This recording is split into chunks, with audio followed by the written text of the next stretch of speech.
Welcome to the Writing Gals, where we are four sweet romance authors staying up late and talking about YA books tonight, which is very near and dear to all of our hearts, as we have all written in this genre. Is it a genre? It's a genre. No, it's not. An age category? I'm just watching all the Writing Gals' faces and hoping they'd give me some advice, and they're like, I think it's an age category, but it's kind of its own thing too. It's considered children's literature, but you wouldn't tell a YA person that you're going to go read children's literature. So whatever it is, we're excited to talk about it. So, but before that, let's talk about what we are all doing right now. And Judy, why don't you take us away? Okay. So I have been working on finishing up my mistletoe mix-up. I sent most of it to my editor last Friday, but I didn't finish the epilogue because my brain was super dead. And so then I sent it off. I finished it up over the last couple of days, and I sent it to the rest of it to my editor just a few minutes ago. So yeah, that's what I've been doing, and I'll start writing another book soon, I'm sure. Well, she told us that she was never going to write another word ever again. And I told her, you just wait. I bet it'll last 2 days and then you'll be right back to writing. So yeah, it's true. But, my husband might need to get a job again because I might never work anymore. But you know what? I think it's awesome because I think it's taught you what you can do and what you're capable of. So even in the pain of it, you're like, it's not so bad. Yeah. So yeah. True. All right, Victorine, what about you? What are you up to? I am writing my Christmas romance. I am past the midway point, so on the downside of it, and I'm just super excited to get it out. It should be out beginning of December. So that's kind of what I've been focusing on. So it's been super fun. One thing you will learn about Victorine is she has a hard time saying no. So when we were at the Midwest conference, Michelle's like, practice saying no, Victorine. And I'm like, just not to me. You can say no to other people. You just can't say no to me. Well, I know Amy was such a bad influence because literally after we had this conversation, Amy talks her into doing something else. She did. Totally. That's just the way I am. For me. I don't know. And the reason I'm writing another Christmas story is because you guys pressuring me. Well, you could just always just give me the income that comes off of those books. That's right. That's that's fine. All right, Michelle, what are you doing?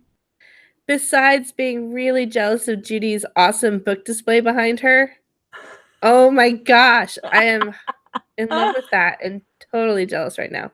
Okay, I just turned in a tree for the billionaire to my editor 2 days ago.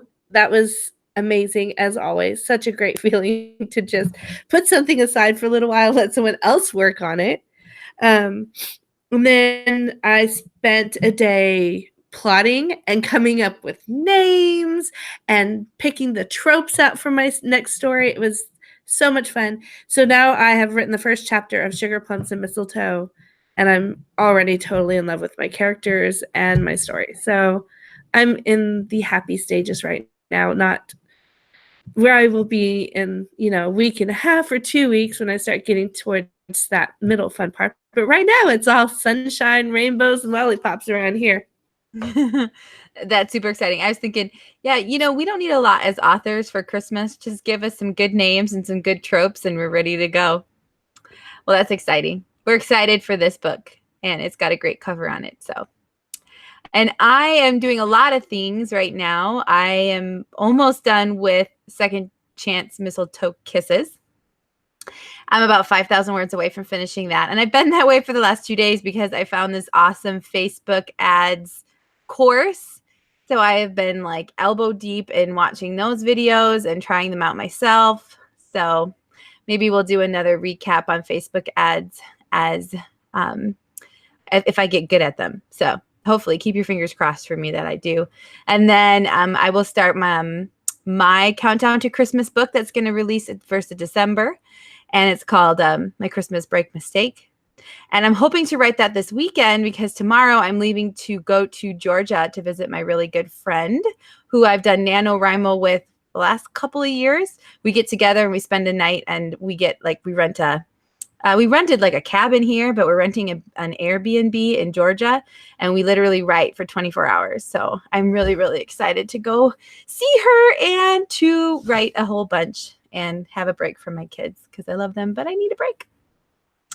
Speaking of kids, let's just jump into some YA questions that we have. You guys had lots and lots of questions, and so hopefully we can do them all justice. Some were pretty broad, so what we're going to do is we're going to answer the more specific questions, and then hopefully if you're on the feed and you want something more specific, then let us know, and we'll try to narrow it down a little bit. So like Stephanie asks, how do you find success in YA? And I think that's a pretty broad topic, so we're going to keep moving on, but don't think we didn't see your question. And so, Stephanie, if you're on and we don't answer your specific question, let us know. Or if not, you can always just ask us in our Facebook group, the Writing Gals on Facebook, where we're pretty active there. So we're going to go into Inez, perhaps. I don't know. If I butcher your name, forgive me. Do you do analytics like Facebook, or do you query your newsletter subscribers? I'd love to know your reader demographics. Are they mostly adult? And if so, what ages? So does anybody want to take that question? For me, I haven't actually done any of that specific querying. I probably should.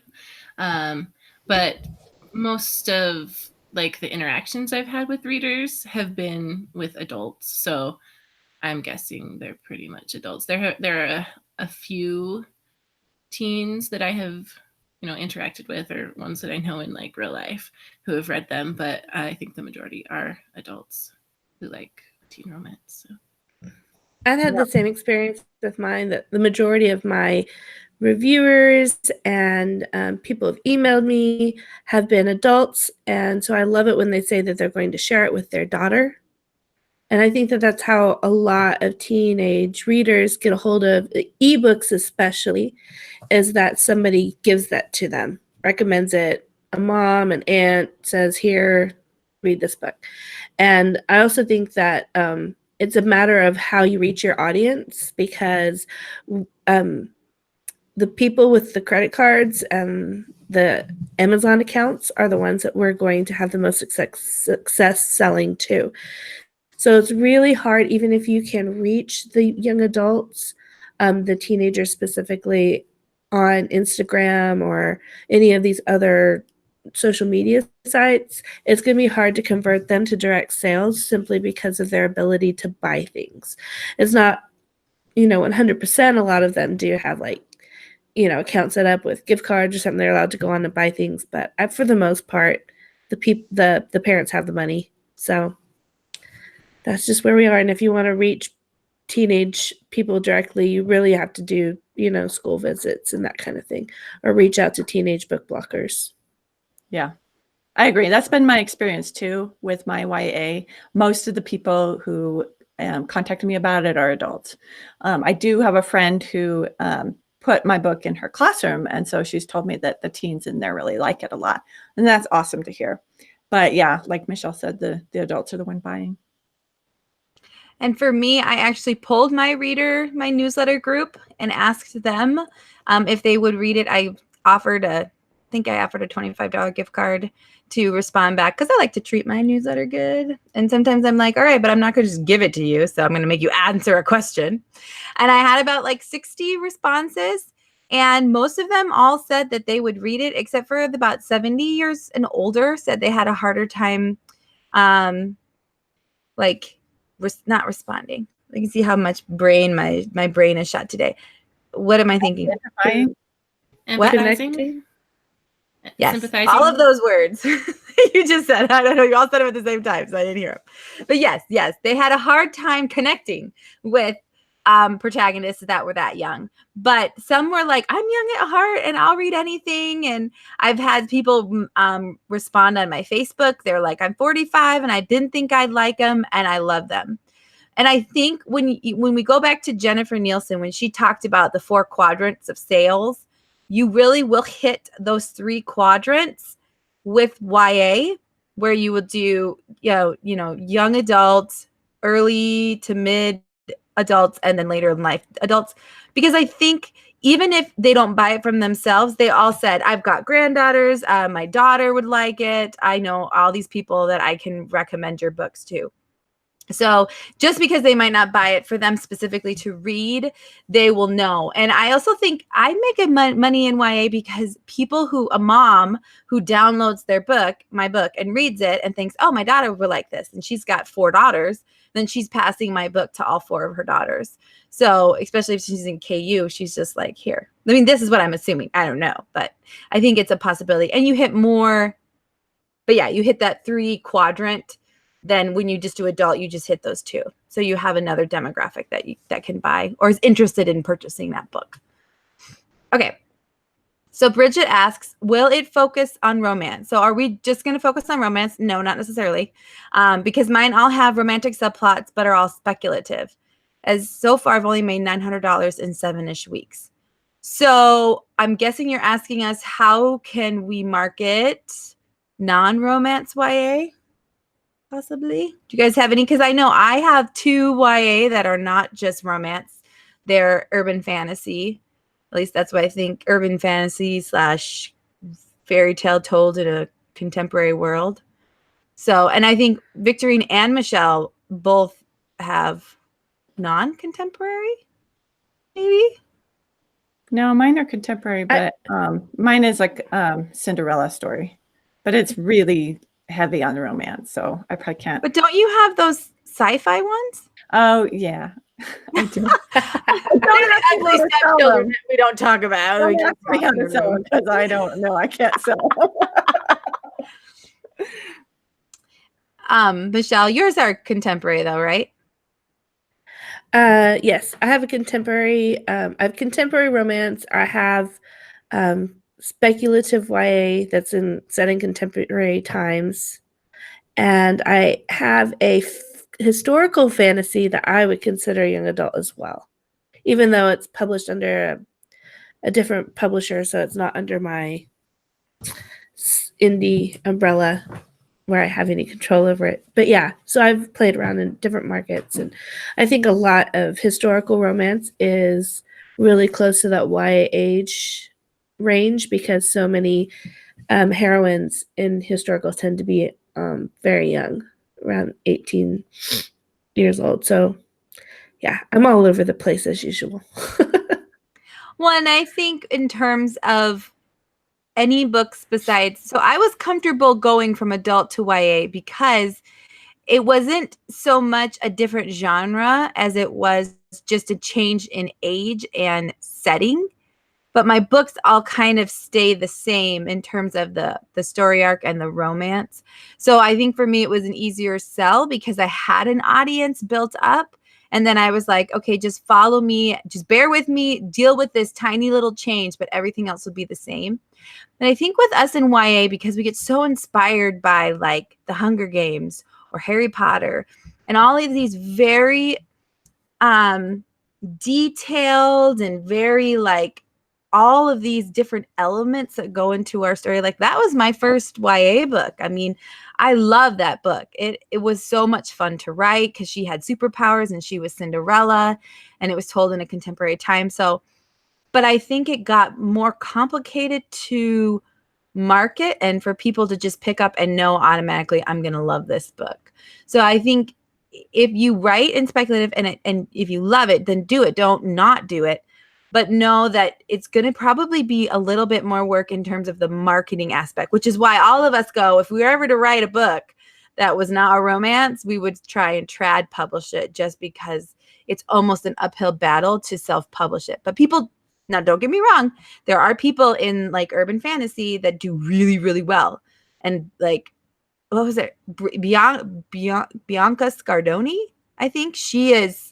I mean, her book is always way high up in the charts all the time, like all her. And I think she's self-published. Bella Forrest is self-published. So these are authors doing super, super well. But I also think they also hit the marketing really hard as well. I And think then those tropes hard too. You kind of have to read in that market and know what tropes sell really well in there too. I think that really helps. yeah. And when I started my book, it was, it's called a fairy tale prophecy. So it's a fairy tale retelling. But if you go on Amazon, fairy tale retellings books in general, even trad books are just, they don't rank very high. I just don't know if they're just not in high demand, or I don't know, but I think starting out knowing, okay, this is the market I'm going to hit because this market is hot. It goes back to saying, I want to write this story, but how do I form the major tropes and the cover and all those things to market the audience so that the audience who's looking for those books knows what my book is about. So I think that I'm not completely sure what Bridget is asking specifically, but I know that there is a big push in young adult to a degree in the market. There's a hunger in the market for issues-driven stories versus like just romance. That teens are saying that they want to hear stories that help them to manage all these tricky areas of their life right now, and not necessarily focusing so much on romance because that is kind of secondary to a lot of teens. But that's something that is coming from young adult book bloggers that I'm seeing, that is what their opinion is of what the market wants.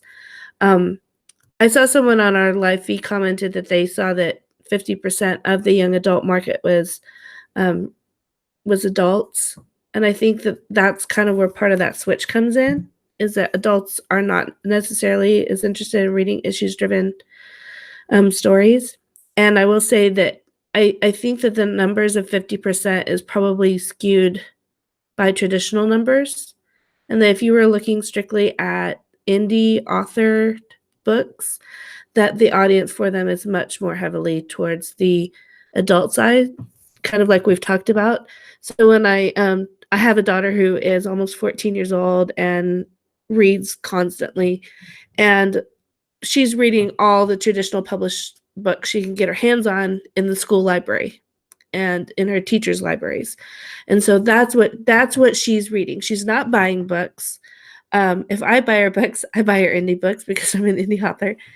But what she's getting at school is all traditional published stuff, right? And so when indies are selling and they're selling big, I'm guessing that the vast majority of their sales are actually going towards adult. So I think it's skewed more that direction. I think that you're always going to do well in young adult if you're writing dystopian, because it just does really well in young adult. I think it's stronger in young adult than it is in the adult market for dystopian stuff. So that's always a good avenue to go into. As far as more paranormal type things, sort of like Twilight or magical realism, those kinds of things, I think there's a strong market there. And like Victorine and some of you were saying, if you're hitting those tropes that are expected in those categories and you know what they are, then you have a chance to do well. I do think it's more difficult to be discovered in some of those categories. It's a big sea with a lot of people in there. But there's definitely hope for that. I think for us as romance writers, young adult is easier because our audience comes with us. Because when I've polled my readers, I almost unilaterally get them saying, I will read anything by you as long as it's romance and it's clean. They don't care if it's young adult or if it's romance or young adult, contemporary, historical. They don't care what it is. Even fantasy. They followed me into fantasy to a degree. So for romance writers, we're a lot more flexible as long as we give our audience the clean aspect for what we've got going on. And I think the same would branch out into spicy people too. It's just romance writers will follow you anywhere. I do want to say, when I was playing with Facebook ads and all I had was my Cinderheart, my Cinderella retelling, and my Snow White retelling, I was selling more books. And I've talked about this before, I was breaking even. And I think even after that, I was selling more, but I was having to spend a lot of money on ads and only making, like we always say, well, what's a good return on your investment? Well, 50%. If you're making, or 150. So if you're making back what you put into it plus an extra 50%, 200% obviously is better, but 150, that's a decent, that's what, 50% of your income that you weren't going to have before. So I think you're going to have to just put that extra money in, do that extra work. It's not going to be as easy just to put something up and just think people are going to purchase it. But then also, I went into YA after I had a big enough following in my adult where they were like, oh, I know this author and I know that I like what her writing. And so I will follow her into YA. So all these kinds of things are things you need to think about. If you're going to say, okay, I'm going to just go speculative fiction, then just keep writing in it. Because honestly, $900 for your first 7 weeks, that's awesome. That's $900 you didn't have before. And every book you put out, as you continually feed your audience that's finding you, then your income should only go up as long as everything's on point, as long as you're hitting the tropes, as long as you're a satisfying ending, as long as you have the right covers, the right blurbs, and your writing is where it needs to be. It should get better every time you write. If it doesn't, then maybe you need to step back and think about, okay, how am I as a storyteller? How is my plot? Am I falling flat in certain places? And that's how Victorine said, reading in your genre is super important. And not just reading the traditionally published bestsellers. Go find the indie authors that are up in that category that are selling well and study their books, plot out their books, and then think, okay, am I following along with what they're supposed to be doing? But, of course, we're always like, we're just throwing stuff at the wall and seeing if stuff sticks. Victoria, did you have something? I have seen some authors do really, really well in genres other than romance when there's a series, if they put the first book free and just keep it free permanently. And the sell-through rate, especially for a series like that, can be really, really well. In fact, I know an author, and I don't think she writes YA, but I know an author who wrote 5 books. She made a box set of her first 3 and made it free permanently. And she made 6 figures in a year on the sales of the last 2 books of that series. Oh, that's crazy. Huh. That's very interesting. What did you know what she priced those last 2 ones at? $4.99 per book, I believe. Yeah, I remember seeing that post too. I'm like, oh, that is amazing read through. But I guess you figure, hey, now I got 5 books for what? Well, $10. If you read the first 3, you're committed to that series, right? Mm-hmm. Oh, interesting. Okay. All right. So hopefully, Michelle, did you have something you wanted to say? I was just going to say, author confessions here. I read more YA than I read anything else. And I think that that's interesting since I have written primarily adult romances for like almost 2 years. But when I go to find something to read for my own enjoyment, I head to YA. And I don't care if it's fantasy or contemporary, but it's just, I don't know. It's a great market for finding good books. And I find a lot of awesome indie authors in YA too. So I don't know. I don't know. I think you can definitely do well. And I think as you see with Amy and Judy's books just staying so high is that, people are looking there. People go to the young adult category specifically to find books a lot, I think. Well, and I love YA because you are really telling the first story, especially for me in romance. And every book pretty much has a romantic subplot. I'm always like, we're watching this show called Person of Interest. My husband's watching it, and I got bored of it because I was like, I don't know who the love interest is, and I don't think there's a love interest, so I'm bored. I'm not going to watch this anymore. And the person I thought was the love interest, spoiler alert, dies. So then I was like, okay, you can watch this show by yourself. I'm going to go watch Pretty Little Liars because there's love interest like every 2 episodes. So there's a reason I'm a romance author. But I don't remember. Oh, yeah, I remember where I was going with this. So I love it because it's telling their first ever love story. You get to tell the first ever kiss that they have. And it's just so exciting. And I love YA. YA is like my baby. I love writing in it. Okay, this is going to take us all night if we keep... We've got tons of questions. All right. Yesenia asks, I'd love to hear launch/marketing strategies and what's working for Judy and Amy. So Judy, why don't you take us off first? Okay. So I'll just kind of go through my different launch strategies that I've tried because I've done a few different ones. So my first book was my Kindle Scout book, and so that launched at full price, and I didn't have any control over it. So that one just did whatever. My second one, I did like a 3-week pre-order, and then I launched it at 99 cents. And then I did the slow launch for that, and that did pretty well for me. My next young adult one, I didn't do the pre-order, and I did the slow launch, and that did pretty good as well. It did, it got higher than the one before that. But I messed up my also bots on that one because I didn't do newsletter swaps with authors just in my genre, and I hadn't done the pre-orders to get them, kind of set right. And so that one kind of, it took a while to get those fixed. And I definitely think that's important to do that. But then my best launch was actually one where I did a month-long pre-order, and then I launched it. It was the third book in my series, and so I already had readers, and so I launched that one at full price, which was $2.99. And then I after the pre-order, I did a slow launch as well. So and that worked really well for me. That one got it the highest, and then it stayed high for like the next month or two, and it still is in like the 3,000s most days, so it's still pretty high. And then my last one, I did a 3-month pre-order, and that one, it got as high as like my second indie one, and it did pretty much the same thing as that one. So it didn't like stay as high as my one that had the shorter pre-order. And so I don't think I'd recommend doing a 3-month pre-order. Just the month one was a good one. But then my next one, I'm going to kind of do what Amy does. So I'll let her talk about that. But those are what has worked for me so far. And I do like the slow launch, and on the earlier books, doing them at 99 cents, because that just kind of helped get my name out there and get readers, willing to try me out. Awesome.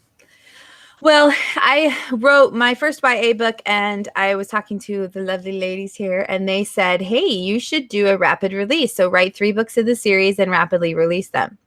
And so that had been my goal. So I wrote it and got the cover done on it. And I think what has helped that book stay so high is the uniqueness of my cover. So study the market of the YA, the ones that you're doing, focus in on what's selling, and then seeing how you can make it fresh and new. I got annoyed because I couldn't find any pictures of a football player and the legs.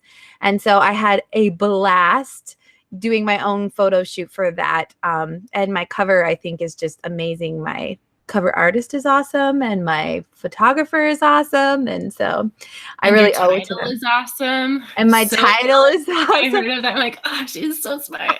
I want that. She's like, if you're not going to write that, I'm going to write it. And I love to have titles that are very specific, so you know exactly what you're going to get into. And then I was like, guys, I'm going to write this book. Honestly, you know what I do? I owe it to Netflix and The Kissing Booth, because I watched that and I was like, okay, I gotta write a YA. And I literally sat down, and in like 2 days I had 10,000 words, because it just felt blah. And I was like, it's gonna be about the water girl and the football team, and she can't date anybody, and so it is a lot of fun. So I released that book, and I did a week or 2 pre-order at $2.99. I did it for the first day, and I didn't get any pre-orders in. And so then I was like, oh man, okay, I'm moving into a new genre. I'm going to drop my price to 99 cents for my pre-order.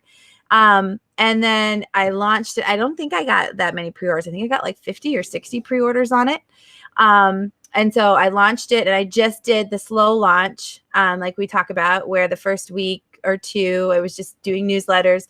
And on my last big newsletter send day, I got to 900. And I was like, okay, this isn't bad. My first book in this type of age group, I'll be fine. And so after the 99-cent day, I changed my price. No, I think I kept it at 99 cents. Maybe I didn't. I can't remember. It's like 5 book launches ago. And so all of a sudden, like, a week later, or like half a week later, it just started climbing. And I was like, guys, my rank, I'm in the 300s and I have done nothing. I have maybe an AMS ad on it, and that is it. And I think it had to do with the fact that I was on the first page, and that's when Netflix launched. To All the Boys I've Loved. I don't ever know how to end that title. Before. I was going to say like before you or before something else. And I'm like, do I end it there? Anyways. And so her books were the first 3 and I was number 5. And I think that helped because a lot of people were watching the movie and then knowing they had a sequel of books, or I'm going to go. I mean, I watched Twilight, Hunger Games, all those movies first, and then I read the books. And so I think that's what helped climb me up that high. And that has been my bestseller of all my books ever to date, is that book. And then 3 weeks later, I launched Rule Number 2. I had a pre-order in the back of Rule Number 1 for Rule Number 2.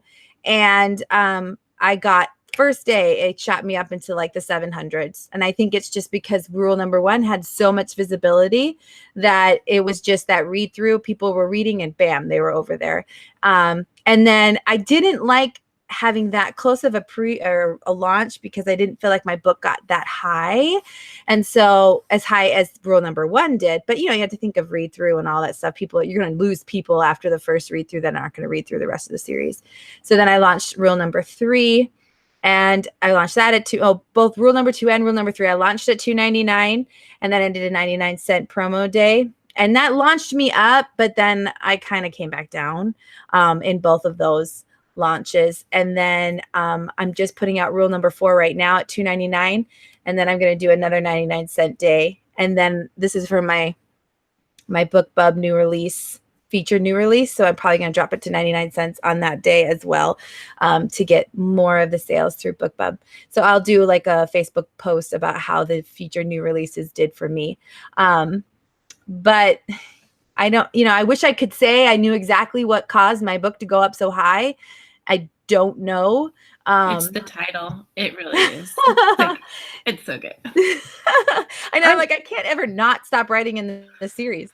My personal opinion is it's a combination between the cover, the title, the tropes you used. And because of all that, your sell-through rate was really high, because Amazon will promote you if they look at your ratio of the people that click on it and the people that go ahead and buy it.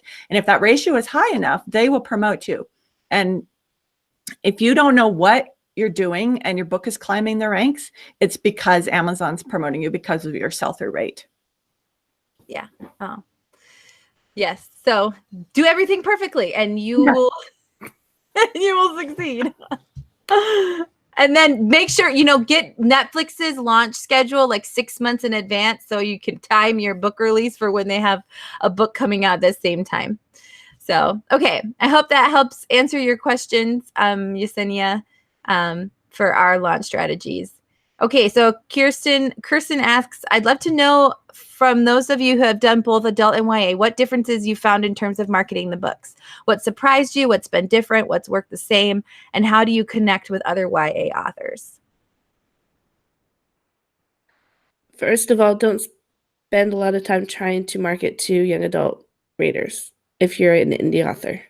I wouldn't mess with it. And you can't even target them on Facebook. You have to, it's 18 years of older. So, well, I mean, it's just impossible. I mean, I tried going through book bloggers who were teens themselves.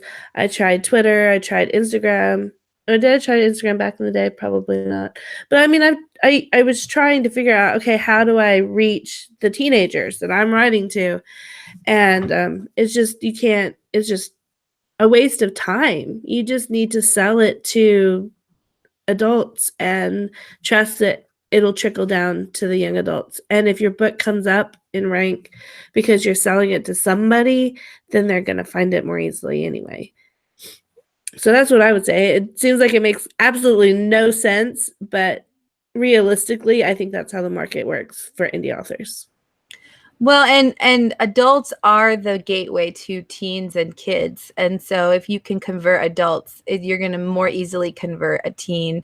I mean, because you're not even converting parents, you're converting aunts and uncles and grandparents, and then you're converting librarians and teachers and church leaders and all of those things. So they're the ones that are going to know this information, unless you buy like a TV ad, and then you can target directly to YA people or, kids. But targeting the gatekeepers to them is important. As an indie author, I think it's just boils down to distribution.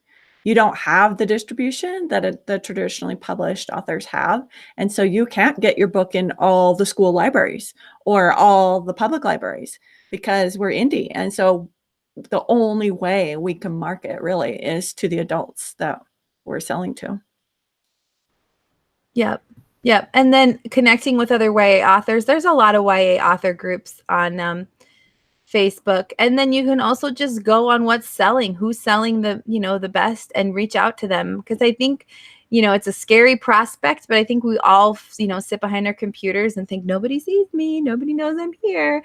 And most people that I have met, authors, are very down to earth and very just welcome to let's connect. Let's figure out what's working for you and what's working for me, and let's figure out how to make it the best.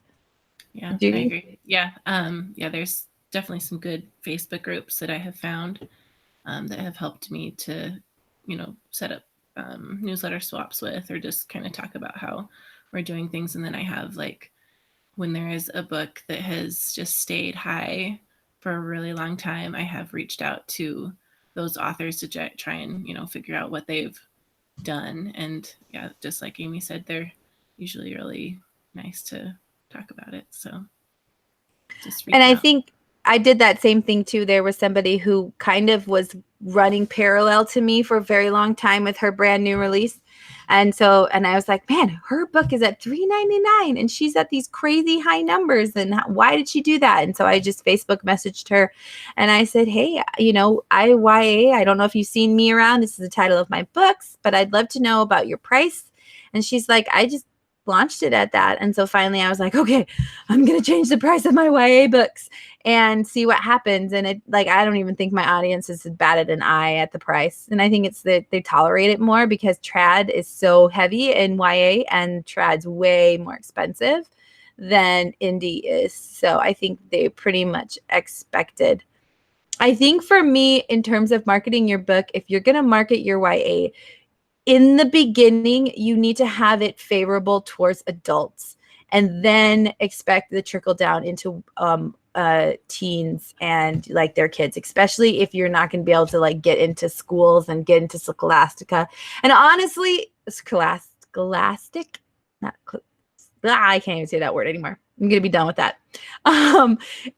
Because I think as an author, I think it would be fun to go to schools, but I don't have any time. I mean, I barely get my words in and then I'm spending time with my kids.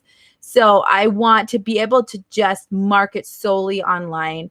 And so at the beginning, your focus is going to have to be bringing adults into your reader pool first, and then hoping that that trickles down to the YA. So being favorable towards adults. I think that's probably what it seems like Michelle said, counterintuitive, but they're going to be like, I would see a movie and then go, okay, yes, I'm okay with my son seeing this movie. And then I take him to see this movie. And now this movie has now made 3 tickets instead of just 1 because I watched it, and then I'm going to take my son and we're going to go see it. And I'm a big movie person, which I spend a lot of money on movies. And I think another thing that's helpful, because, young adult is technically like 12 to 18-year-olds, but to get the adults interested in it, I think you usually need to make the characters at least 16 to 18. Yeah. I mean, can you imagine in TV shows if they actually had them play, if they had actors that are actually the age that the character is? Like, nobody would want to watch sophomores kissing. I'm sorry. That just wouldn't work. Like, they have to make it like adult because you have to like imagine them looking like a little bit older, or they're just at the cusp of turning into adults. Because my son is slowly creeping up on that age, and I'm just like, it's gonna ruin YA for me because I'm gonna be like, no, but Lucas, no. Yeah, I can't imagine that. So I always imagine them they're older. They're not young. Okay. Yeah, I was going to say they seem like babies, don't they? Yeah. Yeah. So I'm like, I can't write them that young. They all have to be like 16, maybe 17 and 18 is normally what I write them. They're normally seniors. I'm okay with that. Do we have a question that talks about this anymore? Because there's been a discussion going on in the author ranks lately about how Yes, old to there write is. your thing. Okay, I'll be quiet then. There is. No, that's fine. We can just, well, I don't want to jump to it because then I might forget. But it's like 4 questions away. Okay. So any Facebook tips for YA romance? Have you tried YA Facebook ads, Judy? I tried them on like my first book, and then I haven't really tried them since then because they've stayed fine without them. So yeah, I don't mess with them.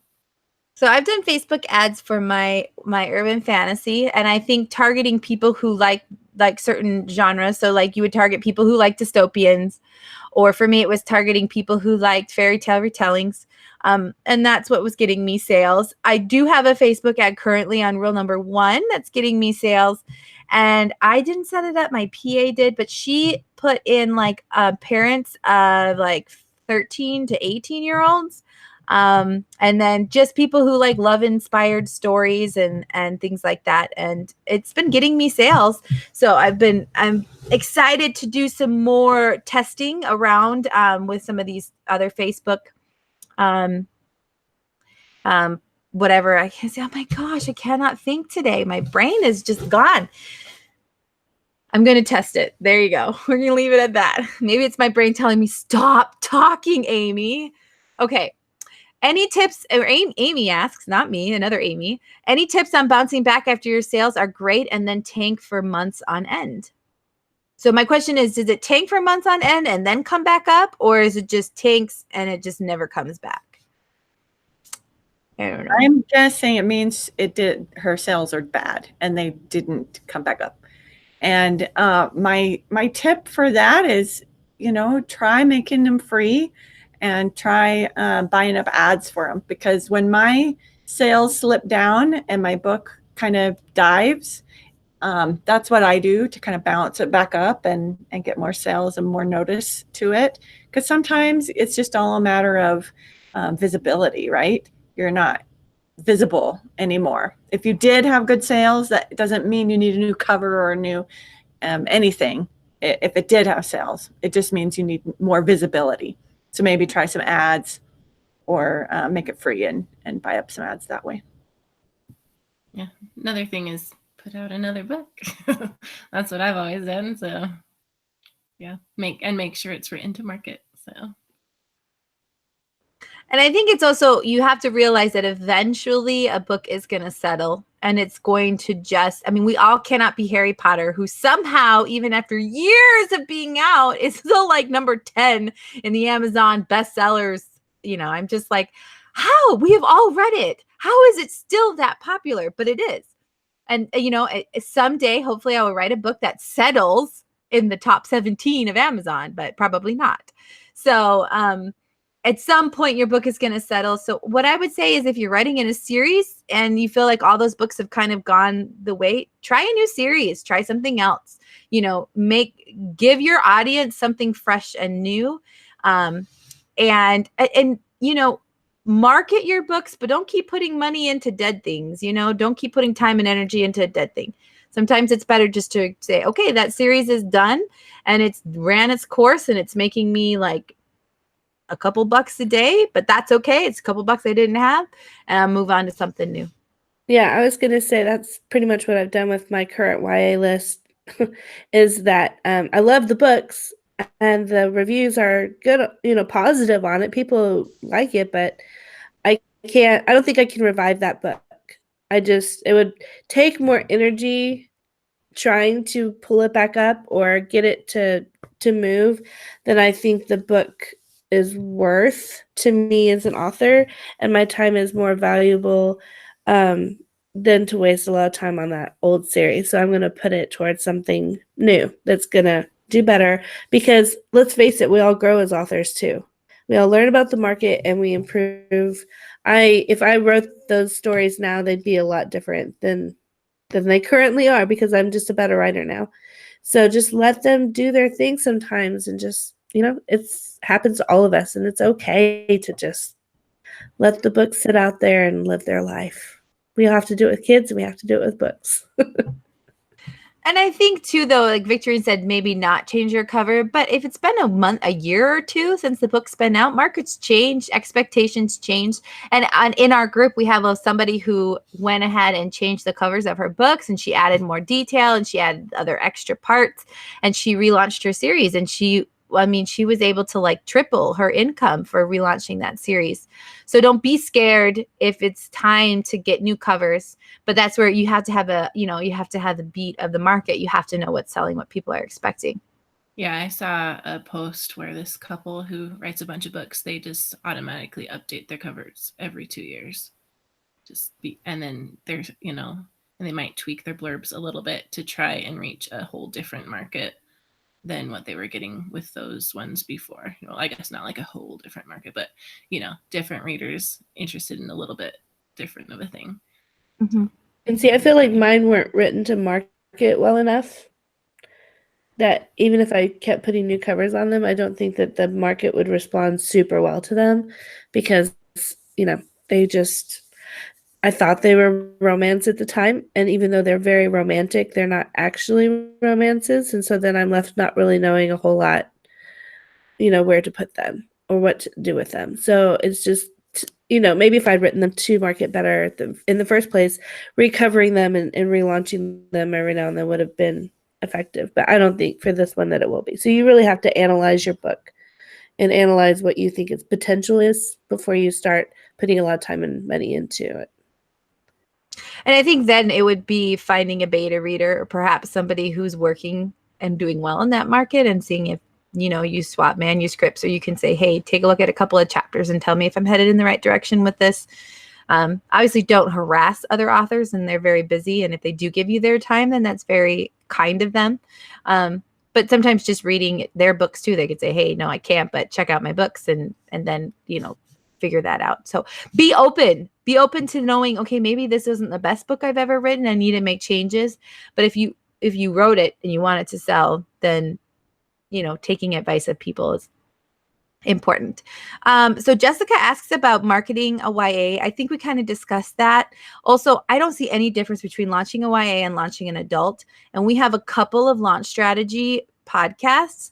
So go into our back list, I guess you could say, and check that out in terms of launching or relaunching your book. It's the same thing. You do a slow launch, and then you do newsletter swaps and marketing those first couple of weeks to get Amazon to notice your book and know who to sell your book to. Okay, so here is the question that we had earlier from Michelle. This one's from Emily. I'd love to hear about YA tropes. How do they work? And is it the same as tropes in a larger genre, i.e. romance tropes? Just appropriate for the audience? I'm not sure what that last part was. So I think a lot of the tropes are the same, like at least in young adult romance. A lot of them are the same as the adult romance. But obviously there are some that aren't, like usually boss to employee would probably not be. Yeah, you don't want teacher to student. That would no. Yeah. So there are some that aren't, but like the best friends to lovers, fake relationships, athlete ones are really popular, like the girl and the nerd and the football star, and then I've seen a lot of like softball ones being really popular in the last year. So yeah, most of them are similar to romance, but yeah. I'd say yes, similar, but there are specific things that you'll see in YA that you don't see anywhere else. So you definitely want to read the top YA books in your genre and get to know what tropes are really popular. Yeah, like in a YA book, parents are much more of an influence than it would be in an adult book. Or at least a cause for conflict and tension. Mm-hmm. Well, and I think too, and I was discussing this with Michelle and Judy this week. I think in YA, a lot of the times they're reacting to their environment because they have very little control over it. Whereas in an adult, they're actually forming their own environment because they can walk away if the environment is bad. So that can be a big change in certain types of tropes as well. You know, do they really influence what's going on in this story, or they have to react to whatever their parents have dictated? Or school or teacher. There's much more of that going on in a YA than it wouldn't be in an adult. But yeah, I think I sit down and I look at all the YA lists, or I look at Victorine's trope list and I make up my YA tropes off of that. So, yes. Okay. Danielle, are the characters' age expectations the same as in traditional publishing? Meaning, does the reader expect the teen character 17 turning 18 and under, or would clean post-graduation life also fit into this category? Thank you. I am not a fan of NA. I think it's still a market that's trying to figure itself out. I don't know if I would dabble in that. I do think if you did post-graduation you could do post-graduation for one of them, but not both of them in YA. After that, if they're both in college, then it's considered a new adult or adult. And honestly, I would just bump it up to adult until YA or NA figures out what it's doing. Yeah, I agree. I have one book that the girl is 17, she turns 18, and the guy is 21. But I would definitely not do it well, that was kind of taboo too, but it has done okay. But it wouldn't be considered YA if they were both older than that. I was gonna say one of the only not stipulations, but neither Amy or I can find words tonight. All right, when it gosh, I do words for a living, people. This is what I do. I'll think of the word in a minute. Something that is not gonna work with that, what you just said, is that in fantasy they can be older. In fact, most of them, I have allergies, you guys. If you're wondering why I'm wiping my eyes constantly, the allergies are hitting me like since I sat down at this table. Okay, in fantasy, I was researching because when I put my mermaid out, I was wondering where to categorize it because she is 18 in my book, and he is a little bit older. And I was like, okay, so I'm kind of out of that young adult age range, but I feel like it's still young adult. Like it felt like that to me. So I actually went into a lot of the traditional books, and including the big name ones, the popular ones, and books that were at the top of the charts. And it amazed me how many of them actually had protagonists that were older than 18 and that were dealing with things like marriage and babies. I mean, think of the Hunger Games. You know, those were all things that came up during the series. And they age out of young adult often. Even if they start at 17 or 18, by the time you get to book 3 or 4, they're older. And so I really think that there's a lot more flexibility than people think is there in fantasy and speculative fiction in general. It's different with contemporary, I think, but in other genres, I think there's more flexibility on the age. I think that readers always read up in age until they start getting old, and then they start reading down to a degree. But kids read older. 13-year-old kids don't want to read about 11-year-old kids, and 15-year-old kids don't want to read about 13-year-old kids. They all want to read about kids that are older than they are. And so if you're trying to reach the 16 and 17-year-old readers, you've got to write about 18, 19-year-old readers, kids. And so that's what it's all about, is trying to figure out how to reach the kids that you want to target with your story and write a little bit older than that. It's just how it works. And I think that adult readers, like we were kind of talking about, like how if we were looking at real life 15, 16-year-olds, they would seem like babies to us. I think adult readers who read young adult age them up in their minds. And that's why they usually get older actors to play those parts in movies, because we want to see this kind of older, more mature, more filled out, closer to adult looking characters. And that has to do with their personalities, their maturity level, the complexity of their thoughts. Most adults, because remember, that's a huge part of our market, don't want to read about really immature, whiny protagonists. And so I think it's a very important thing to be thinking about as you're writing YA. Well, and I think in contemporary as well, you have to think about a trial that they're going through. And the biggest antagonist for a contemporary romance is going to be high school. And that's why you can't really get away with, in a contemporary romance YA book, you can't really get away from that age group, because unless they're like 20 and still in high school, then they're probably not your protagonist that you want to have. But in fantasy, the biggest antagonist is going to be conquering something. It's not going to be, the focus is not going to be on going through high school. It's going to be overcoming. I mean, in my second book of my urban fantasy, she was very rarely even at high school during the story. It was always told after or before. So you could definitely, in like a YA fantasy, like you said, definitely have them older, because they don't, it's not so focused on get through high school like a contemporary romance would be.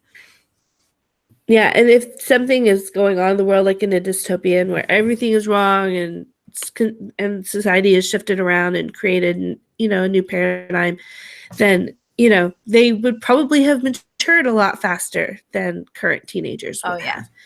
And they might be marrying younger, and they might, like, there are all these, different series I see that have a lot to do with marriage. And, that kind of aspect that, normal 17-year-olds aren't ready to think about yet. I find that fascinating, how many of them have to do with well, just look how accepting everyone was of Twilight, and Edward was like, what, 300 or something? Like, he was not a high schooler anymore, but still went because he looked like a high schooler. But and then there's Matched by Ali Condi. That whole series is all to do with matching. Obviously, it's just a common theme, right? But I think in those books, age doesn't really matter. I mean, I don't even remember, how old was Katniss? Did they ever say? Was she 17? 17, I think so. But was she 17 at the end? I don't know how much time passed. Well, it was a couple because years. I have not read The Hunger Games, y'all guys. Right. And like, I don't think that's as much as a focus as it is as would be in contemporary, because, you're classified as a senior or you're classified as a junior, and automatically we know how old they are there. Okay. So very long explanation about that, but I think it's important and it was great. So, Alicia asks, best promo sites for YA, or is it better to go a different direction completely with marketing?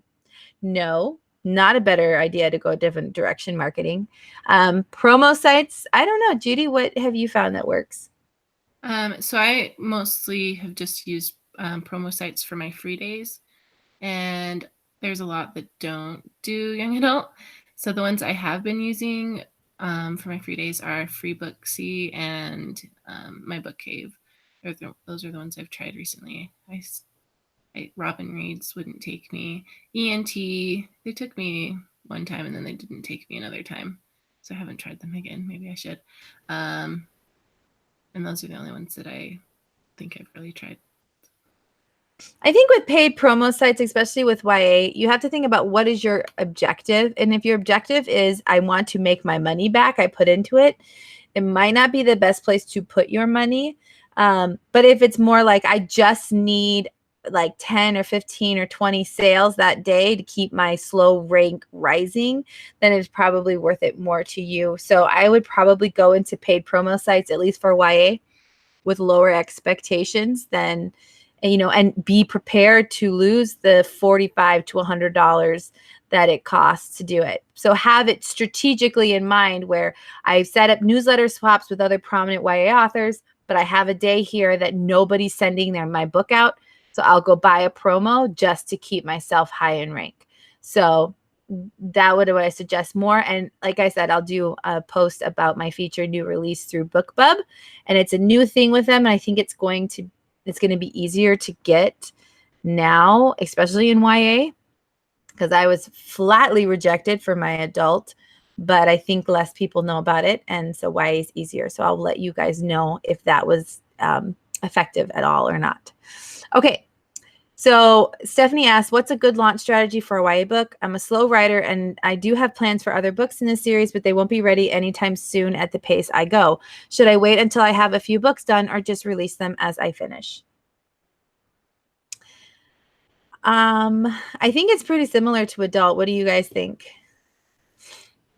Yeah, it's similar. But I know with me, I think something that really did help me was doing a little bit of a rapid release.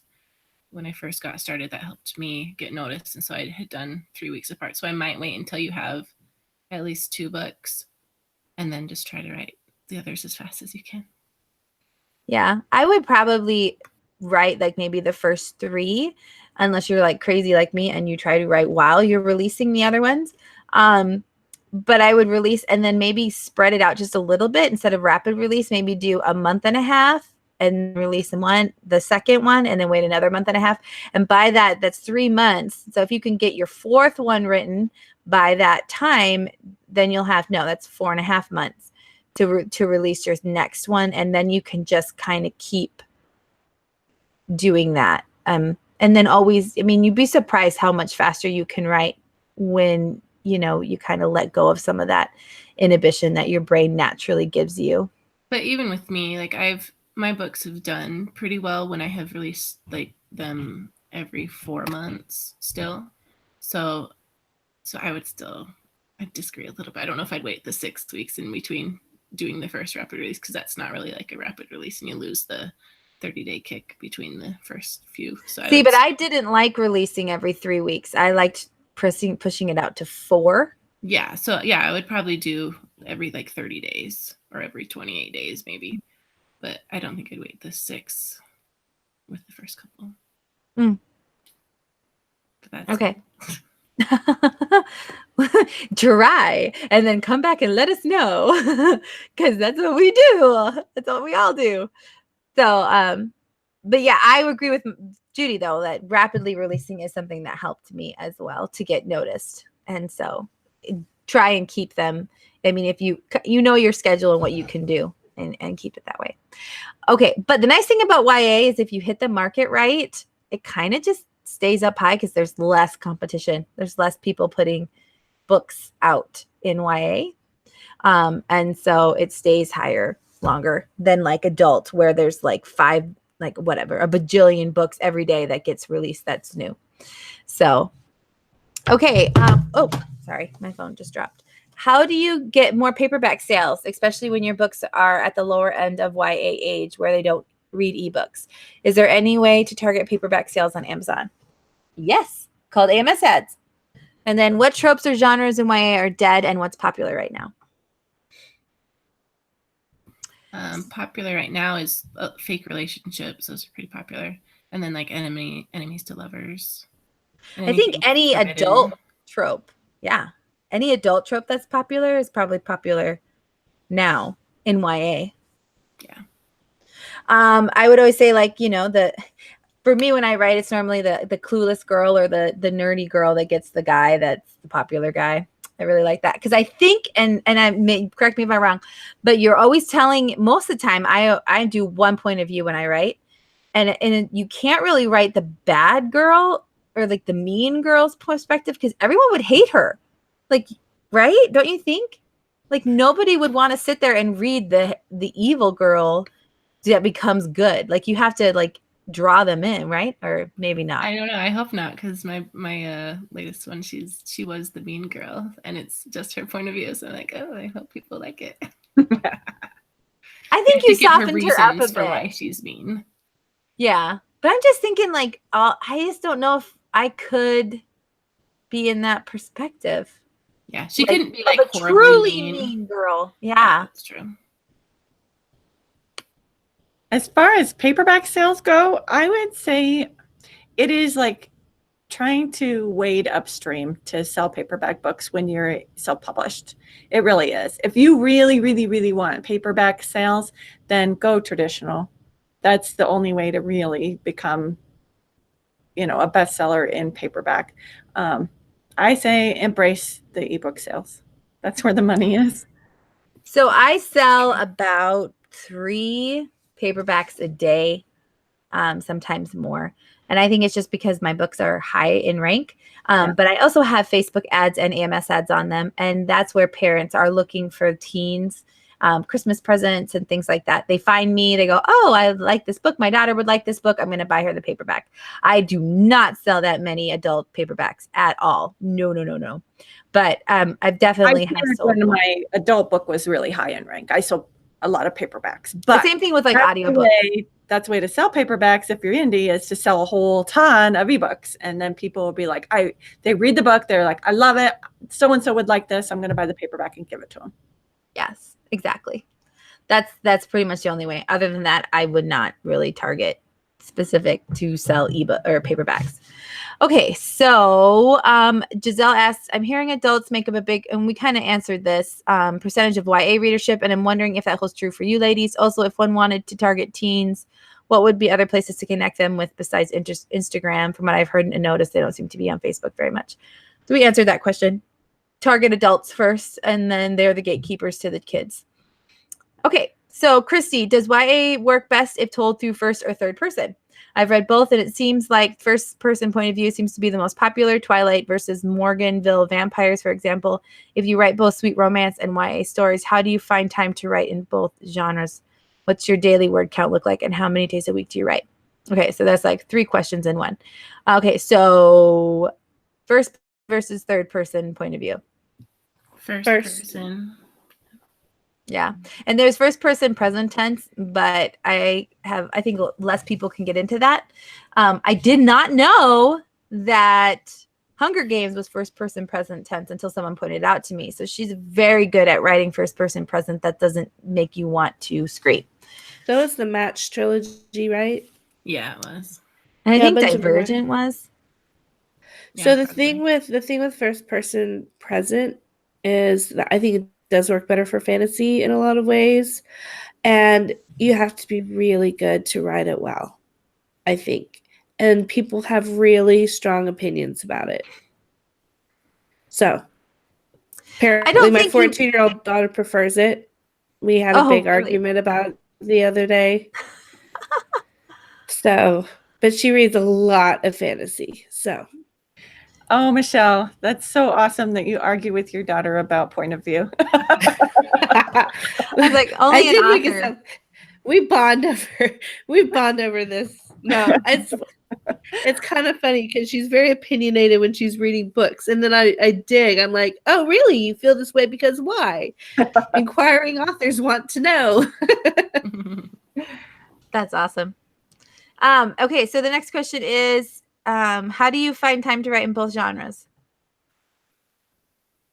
Well, I've only written one in the clean and wholesome, so obviously I'm not finding time to write in both very well. So focus on one, then focus on the other. Since I am one of the crazy ones, and maybe the craziest, writing in like 5 different category or genres here, I focus on the one that is making me the most money, which is contemporary romance. And then the other ones are my fun time and my break time work. So like if I'm feeling overwhelmed or worn out or burned out with contemporary romance, then I will spend some time on something else to refresh my palette, so to speak. But also I just try and if I'm trying to finish something else in the background, I just make myself a goal, or I devote 1 day a week to it. And so I'll say, okay, I'm going to write 1 or 2 more chapters in this story this week. Where in my contemporary, I'm going to try and write 2 chapters a day. I'm only going to have that goal, for 1 day that week on this other book. And over time, you're putting out books in contemporary, but over time, you're going to get a whole book written somewhere else, So it might take me 5 months to write a Regency romance, but you can do it. just putting in 1 or 2 chapters in where you can. And so that's what I found is really successful. But at some point, you have to just put everything else aside, knuckle down, and finish a project too. So I try to make goals. I try to look at my calendar and make goals for when I want certain things done, and then schedule time for it as I need to. Yeah, this coming year, my YA has made me more money than in the short amount of time I've had it out than like each of my adult books have. I mean, obviously not cumulative because I have more adult books out than YA. And so I've had this similar discussion with my husband, like, where do I put my focus? And YA is making me more money. I love YA, but I love adult too. And it's almost a refresher to be like cleanse the palate. Like I write a couple YA and then I write a couple adult and I write a couple YA because it just gives me different perspective. The problems are different. I get to do more things with adults that I couldn't do with YA, but I love to be in the first person's perspective of YA. So I would say one, and I drive this home, and I did it with the writing gals too. I'm like, you are capable of writing faster than you think you are. And you're capable of doing more in your brain than you think you are. So maybe you, like Michelle said, you write Monday, Wednesday, Friday, you write YA, and Tuesday, Thursday, you write adults, and you will get books put out if you keep to a schedule and have an expectation for yourself. And deadlines and pre-orders, those are great too, because they make you write them, even if you don't want to. My right eye has had this constant twitch I've been complaining about for a while. I think it's the stress and lack of sleep from trying to get Christmas done because Christmas has a deadline that I cannot control. Yes, and you want to put it out when Christmas is, or you have to wait a whole nother year to put it out. So do things that you love. Be excited about your project. If you're not excited about it, unless you're in the murky middle and then nobody's excited about their project and you just have to push through and finish, but be excited. And if you're not, then maybe you need to change things up a bit because your readers are going to be able to tell that you're not happy about it. Okay, so what does your daily word count look like and how many days a week do you write? And then we can move to YouTube questions. So we can each just say what we do. So I write 5 days a week normally. And I try to get at least 2,500 words a day. That doesn't always happen. But that's usually what I try to get each day. And then if I'm having a really good day, it might get up to like 4,000 or 5,000, but that is very rare. And usually if I do that the next day, I got nothing. So 2,500 is a good place for me so far. I'm trying to work up higher, but I always try to get 2,000 words a day. But lately, I've upped my goal to 3,000, and I've been able to hit it only for the last 3 days. So we'll see how long that lasts. But that's my goal, is at least 2,000 words a day. And I write Monday through Saturday. Yeah, I write Monday through Saturday too, if I possibly can. And I take Sundays off. But occasionally things come up and I have to take Saturdays off. Saturdays kind of bug me because I like writing 6 days a week. And I try to write at least 2,000 to 3,000 a day. But when I've been trying to hit these big deadlines and I've had to up it up to about 5,000 to make it happen. And I think I wrote my 30,000 word novel that I just finished in like 14 days, and that's with days off in between, which I think that's my fastest turnaround ever. So I was pretty happy. It was probably like 10 writing days. That's awesome. And I try to write 6 days a week. I don't always get to because I do a lot of marketing days as well. Like these last 2 days, I've written nothing, but I've been solely focused. And it's kind of depressing because I feel like, what have I been doing these last 2 days? I have no words written, but I'm like, wait a minute, you were studying how to market your books, and that's work as well. But I figure I feel accomplished the days I actually write. And I've tried to up my word count to 5,000 words a day, but I don't always get 5,000 every day. Sometimes my husband's like, just set a goal to write 500 or set a goal to write 1,000. And I always end up meeting that and then exceeding it a little bit. And I'm always grateful those days that I did sit down to write 500 or 1,000 words because they add up over time. So, okay, those are all our YA questions. Do we have any in the YouTube feed?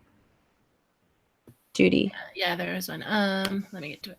Okay. There might have been more too, but I noticed one first. Okay, so says, "Hey, writing gals, love the show. I have 2 books in YA and 1 prequel short story, all in the same series, with the first book free. I can't give them away. Any suggestions? Thank you." Well, I think we would need. Did he say the genre? Just young adult. So. It would be really hard without seeing cover and blurb and all that sort of stuff to give super good advice. But I would say he needs to take a good look at his book compared to what is selling. If yours isn't selling, look at what is and see what the difference is. Yeah, I agree with that. I used to have a blog called something like "Why is my book not selling?" And I would have people submit their books to me, and I would look them over, and almost always I could pinpoint exactly why their book wasn't selling. A lot of times it was a cover; it just wasn't up to what all the other books in their genre was quality-wise. Sometimes it was a blurb. And sometimes it was, and I read the first chapter of the book, and sometimes it was the writing itself. And so I think it helps to have someone who is not in your immediate circle, someone who is kind of distanced from you, who writes and sells well, to take a good look at your book and say, okay, this is what I would recommend for your book. And every once in a while, someone would submit a book to me, and it was awesome.